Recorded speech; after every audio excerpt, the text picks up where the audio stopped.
Everyone. तो कल हमने देखा था geostationary and geosynchronous. आज हम देखेंगे low earth orbit and medium earth orbit.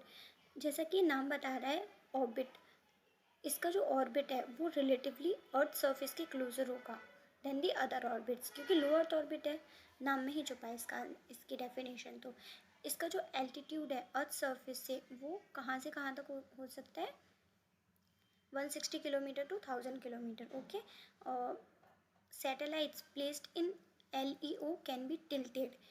Can be tilted का क्या मतलब है? अगर हम अर्थ बनाएं और ये इक्वेटर हुआ, तो जो सैटेलाइट्स हैं अगर हम इसमें लॉन्च करें तो ये पोलर पे, इक्वेटर पर भी बन सकते हैं, ये पोलर पर भी बन सकते हैं, पोलर पर भी बन सकते हैं, और ये टिल्टेड भी बन सकते हैं। ये टिल्टेड हो गया है ना। तो ये जो लाइन है ये यही कह रही है कि कैन बी टिल्टेड, कैसे भी बना सकते हैं इनको। और जो ये जो राउट्स है सबसे ज़्यादा अवेलेबल किसके लिए है? Satellites orbit LEO this very common, क्योंकि ये लोअर सरफेस पर, लोअर ऑर्बिट पर हैं, इसीलिए ये ज़्यादा कॉमनली यूज्ड ऑर्बिट्स हैं। ओके, ये जो टाइम लेते हैं अप्रॉक्सीमेटली 90 मिनट्स लेते हैं एक अर्थ का सर्कल पूरा करने के लिए। अर्थ का सर्कल पूरा करने के लिए लगभग 90 मिनट्स लेते हैं। इसका मतलब है कि ये जो इंडियन स्पेस स्टेशन है उनके लिए बहुत यूज़फुल है, जो कि 16 टाइम्स एक डे में रिवॉल्व करते हैं। ये अर्थ है और यहाँ पर ये कैसे मूव करते हैं स्पेस स्टेशन, क्योंकि ये भी क्लोजर अर्थ पे हैं, क्लोजर अर्थ सरफेस पे हम इनको लॉन्च करते हैं। तो in suitable orbit for the space station, तो वो लो अर्थ ऑर्बिट होता है, तो लो अर्थ ऑर्बिट माना जाता है। ओके, तो इसके एप्लीकेशंस क्या है? इसके एप्लीकेशंस में जैसे कि सैटेलाइट्स इमेजिंग, क्योंकि क्लोजर है अर्थ सरफेस के, तो जो इमेजेस है वो बहुत हायर रिजोल्यूशन के आएंगी। अच्छी इमेजेस लेने की वजह से सैटेलाइट को हम इमेजिंग के लिए यूज़ करते हैं। ठीक है, satellite imaging use for international space station, क्योंकि ईजियर हो जाएगा एस्ट्रोनॉट्स के लिए।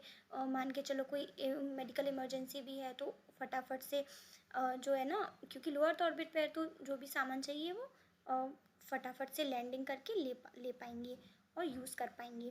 लेस यूज़फुल है फॉर टेलीकम्युनिकेशन सैटेलाइट्स। इसका रीज़न मैंने कल भी बताया था कि क्योंकि लो अर्थ ऑर्बिट है और यहाँ पर ना रिलेटिवली स्पीड ज़्यादा होती है, तो जो कम्युनिकेशन सैटेलाइट्स हैं वो उतना इफ़ेक्टिवली काम नहीं करेंगे, क्योंकि सिग्नल्स इधर उधर मूव्स फास्टर, इसमें लिखा भी है she moves faster. A satellite takes approximately 90 minutes to circle the earth. Okay, अब हम देखेंगे तो लो अर्थ ऑर्बिट का ये देखिए, ये टिल्टेड है यहाँ अर्थ पे, इमेज में भी दिख रहा है। This is tilted on the equator. ठीक है, ना medium earth orbit. Medium earth orbit में देखें तो मीडियम अर्थ ऑर्बिट, इसका क्या specific reason medium earth orbit, क्योंकि मीडियम इसका नाम बता रहा है। तो जो लो अर्थ ऑर्बिट है ना, लो से ऊपर और स्टेशनरी से नीचे, तो इन दोनों के बीच में जो रीजन है उसको बोलते हैं, उस रीजन को बोलेंगे मीडियम अर्थ ऑर्बिट। उसको कैटेगराइज करेंगे हम as a medium earth orbit. इसमें जो सैटेलाइट्स हैं वो कितने मिनट्स लेते हैं? टोटल 12 आवर्स लेते हैं एक ऑर्बिट को कंप्लीट करने में। ओके, और इसका एल्टीट्यूड है वो 2000 kilometre to 35,780 kilometre from the earth surface. इसकी एप्लीकेशंस की बात करें तो commonly used for the global navigation system. Navigation system क्या है? जहाँ पर रास्ते बताते हैं, GPS सिस्टम, जैसे कि आपने देखा ही है। GPS सिस्टम होता है ना, जो हमें रास्ता बताते जाता है, हम कहीं पर ढूंढ रहे होते हैं रास्ता, तो वो उसमें भी इनका इफ़ेक्टिवली यूज़ है। ये कुछ एग्जांपल हैं, GPS, ग्लोनास। डन। कल हम देखेंगे इसके अदर पार्ट्स जो कि बचे हुए हैं। Thank you.